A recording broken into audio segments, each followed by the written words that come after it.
Hello mga Dokis! Are you fully aware of what documents you should be getting from your accountant before paying their fees, mga Dokis? As dentists, we often place total trust in our accountants.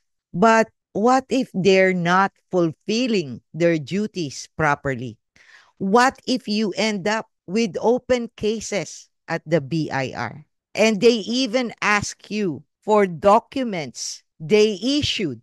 This happened to me, mga dokis, while closing my corporate business here in our country. Opening a business here, mga dokis, is easy, but closing it is actually a nightmare, especially in corporate accounts. Many of us, mga dokis, don't think about this as we are mostly single proprietors and just think we are just practicing our profession. And most of the time, mga dokis, we get away with it, especially if your dental practice is not that big and you can close it and nobody really cares.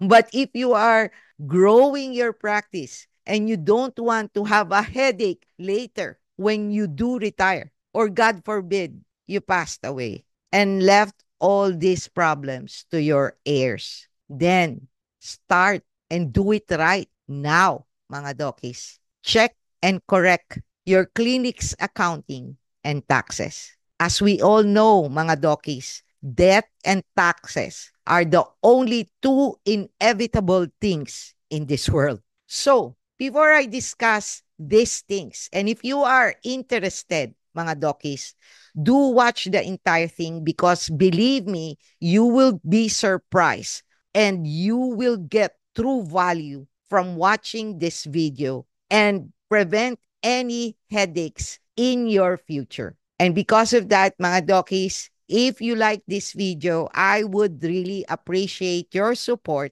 by clicking that like button, subscribe in Dental Life, hit that notification bell so that every time I upload, you will be notified. And if you learned and got some value from this, mga dokis, share it with our colleagues so that they'll know this is important.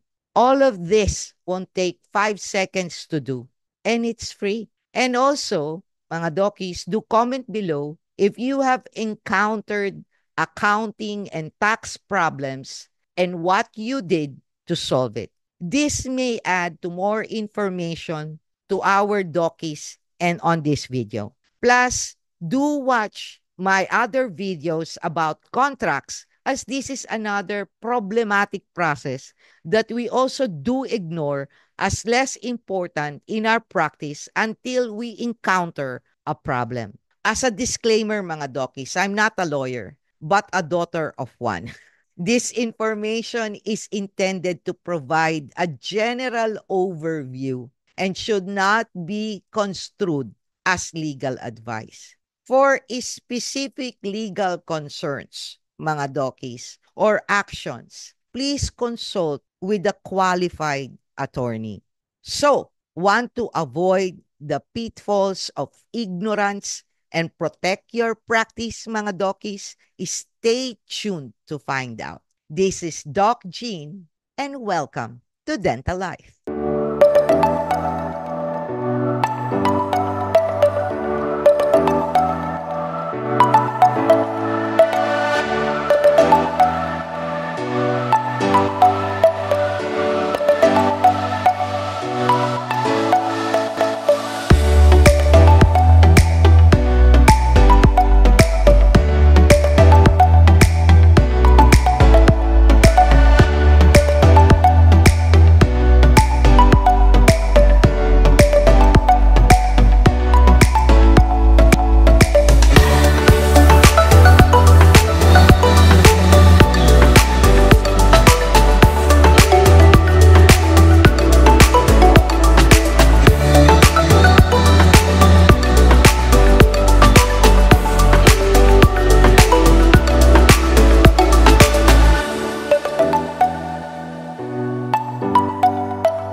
Welcome mga Dockies to Dental Life with Doc Jean, where I help you navigate the complexities of running a dental clinic in the Philippines.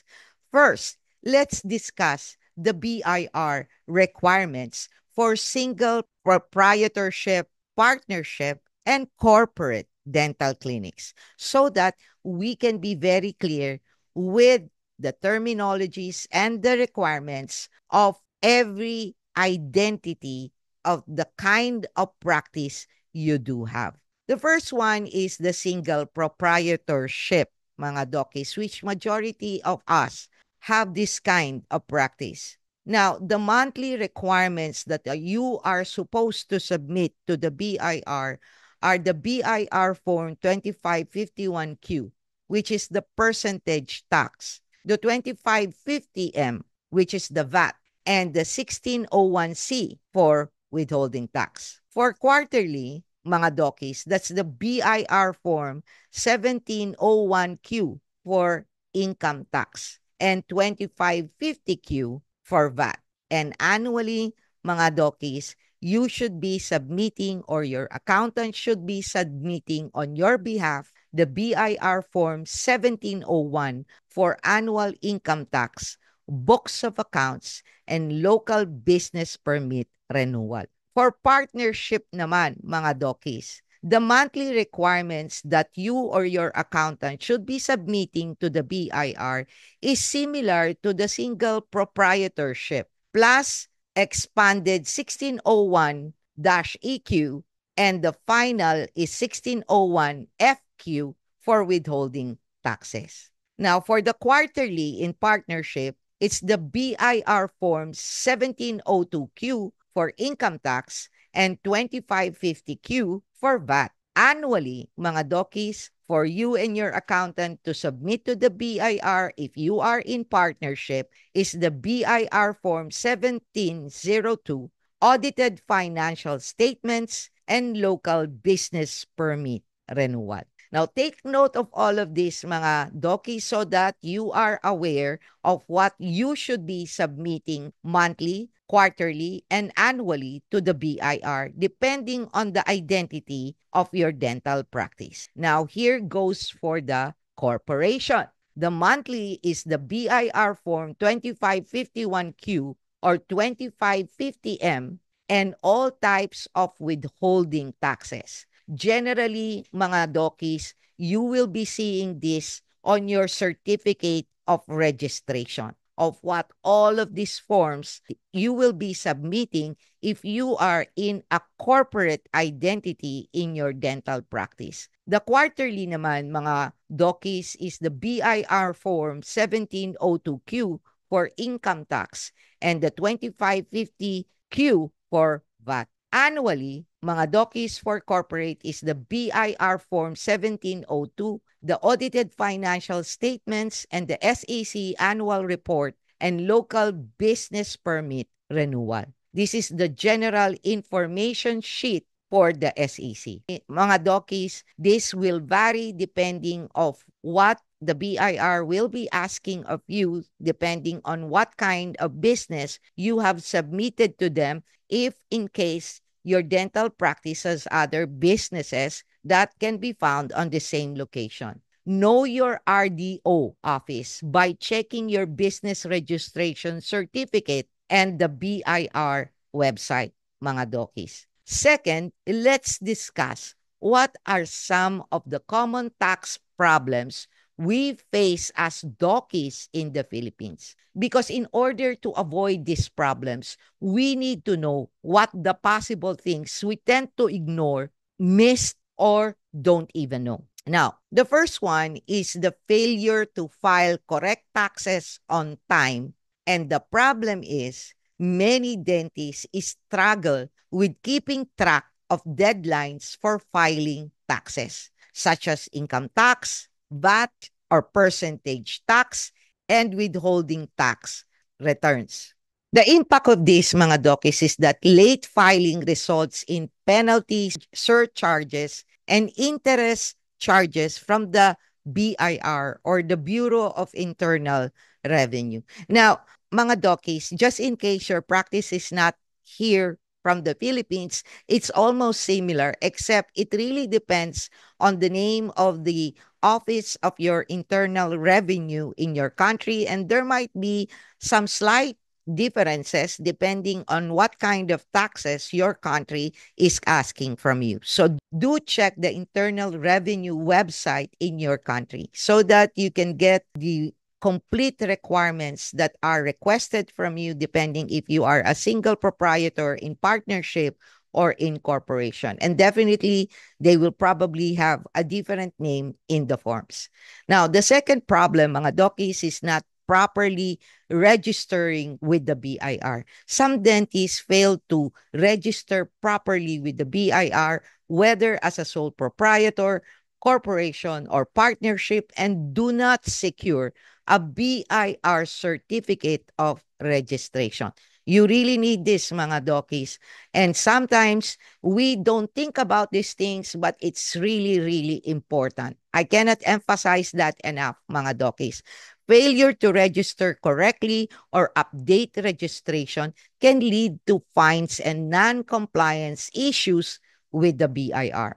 Number 3, incorrect tax classification. VAT versus percentage tax. Dentists may not know whether they should be paying a value-added tax or the VAT or a percentage tax. Now, mga dokis, VAT is required for businesses with annual gross receipts over 3 million pesos, while those below this threshold are subject to percentage tax. Now, what is the impact on this to us, mga dokis? Incorrect tax classification can result in underpayment or overpayment of taxes, leading to potential penalties or missed savings. Remember, mga dokis, when you overpay the BIR, don't expect a refund. Okay? Number 4, inaccurate recording of income and expenses. Now, what is the problem here, mga dokis? Dentists may not maintain accurate or organized records of income and expenses, including patient payments, professional fees, and business costs. Now, what is the impact on our practice, on us, mga dokis? Poor record keeping can lead to incorrect tax filings, audits, or missed deduction, all of which can increase your tax liability. Number 5, failure to withhold and remit taxes. Now, mga dokis, we often overlook the requirements to withhold taxes for certain payments such as salaries for employees or payments to independent contractors. Mga dokis, I have discussed this in the contract. What are independent contractors, especially if you have a contract with them? Do watch that video so that you can understand what is the definition of independent contractors in our field of business in dentistry. Now, what is the impact of this, mga dokis? Failure to withhold and remit taxes can result again in hefty penalties and back taxes owed to the BIR. Number 6, inconsistent filing of VAT or percentage tax returns. What is the problem, mga dokis? You or your accountant may not consistently file the quarterly VAT returns, which is the BIR Form 2550Q, or the percentage tax return, the BIR Form 2551Q, depending on your tax qualification. So what is the impact on this for us, mga dokis? Missing these quarterly filings can again lead to penalties and possible tax audits by the BIR. So mga dokis, if you do not want to be audited, then better make sure that you know exactly what requirements you or your accountant should be filing to the BIR. As I've mentioned, monthly, quarterly, or annually. Number 7, unawareness of tax deductions and incentives. Many dokis are unaware of legitimate tax deduction or incentives they are entitled to, such as expenses related to running the clinic. Example, mga dokis, rent, utilities, supplies, or professional development costs And the impact on this, mga dokis, is that you miss out on the deductions and incentives, increases the overall tax burden unnecessarily when you can actually have lowered the amount of tax that you would be paying to the BIR. Number 8, failure to maintain or update books of accounts. Now, what is the problem here, mga dokis? Sometimes, dokis fail to maintain, register, or update their book of accounts with the BIR, which is a legal requirement. So what is the impact of this, mga dokis? This can again lead to fines, difficulties during tax audit, and even tax assessment if records are found lacking. Number 9, mga dokis, overlooking BIR email confirmation. Now, this is the one that I had the problem with, and I will explain it later what happened. And this is really a headache if you overlook BIR email confirmation that your accountant or you should be receiving once you submitted the requirements you need to submit to the BIR. Some dokis don't follow up on the BIR email confirmation after filing tax returns online, leading to confusion over whether their taxes were properly filed. So what is the impact of this to us, mga dokis? Not receiving an email confirmation could mean that the tax filing was unsuccessful. You think you filed it, but actually you did not, which can result in late filing penalties, or you need to do several steps to prove that you actually filed it if you do not have an email confirmation, and later on will be considered also that you have not filed. Or your accountant can pretend that they have filed your BIR requirements and they can submit to you the BIR form, but without the email confirmation, you will not be guaranteed that they actually filed it. They can just create the form but not actually filed it to the BIR. Number 10 problem, mga dokis, non-compliances with local business taxes. Now, what is the problem of this, mga dokis? We may have overlooked local business tax obligation imposed by our LGUs or the local government units, such as the payment of annual business permits and local income taxes. Now, mga dokis, failure to comply with local tax requirements can result in penalties, the revocation of the business permit, or closure orders from LGU.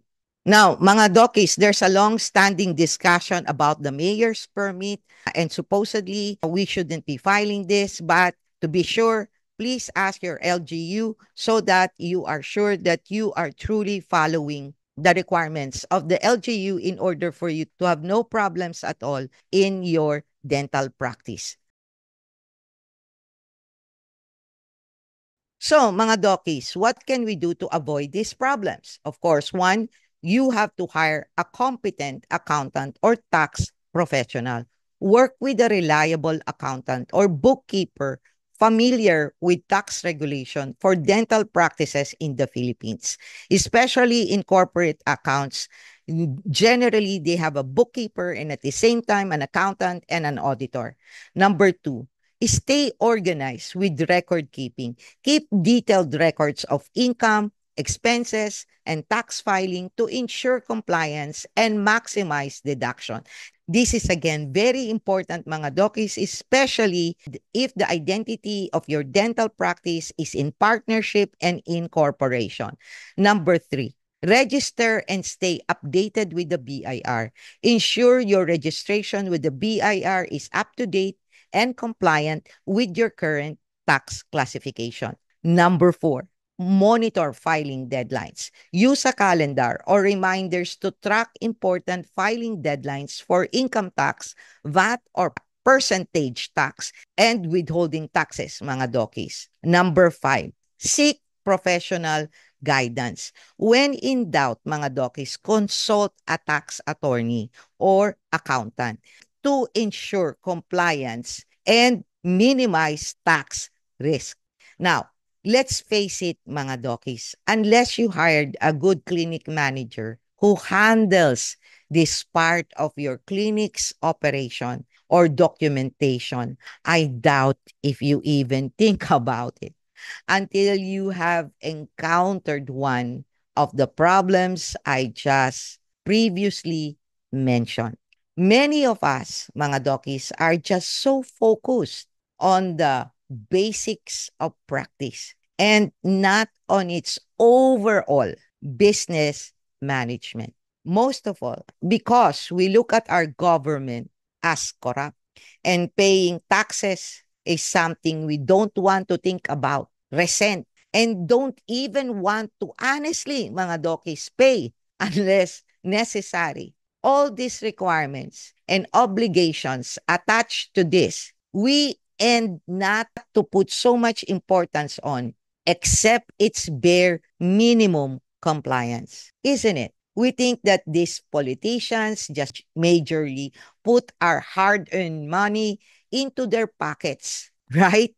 But you see, their evil ways, mga dokis, should not be a justification or an excuse for us to also be corrupt. If you believe in God, we know that even in the Bible, paying our taxes is part of our obligation as citizens of this country, whether we like it or not, the way our leaders handled and used our taxes. I hear you, mga dokis. I understand you. Believe me. But I fear the Lord more than I fear men. As 1 Peter chapter 2 verse 13 to 14 states, submit yourselves for the Lord's sake to every human authority, whether to the emperor as the supreme authority or to governors who are sent by him to punish those who do wrong and to command those who do right. If you don't do the right thing, mga dokis, you are the same as them, a thief. It is as simple as that, no matter how you cut it, mga dokis. So by addressing these common tax problems, mga dokis, you can avoid penalties, optimize your tax savings, and ensure smooth operations for your dental practice. Now, there's another problem, mga dokis. But what if your hired accountant is the problem? You got an accountant from hell, like we did. Now, the solution of that is on my part too, mga dokis. So don't miss that. Again, if you like this video and if you learned so much from it, click that like button, subscribe to Dental Life, hit that notification bell so that every time I upload, you will be notified. And do share the video, mga dokis, to our colleagues so that they will not be caught unaware of what they should be submitting as a single proprietor, in partnership, and in corporate practice. Now, again, see you on part 2. Always stay safe and be healthy, mga dokis. This is Doc Jean. Bye!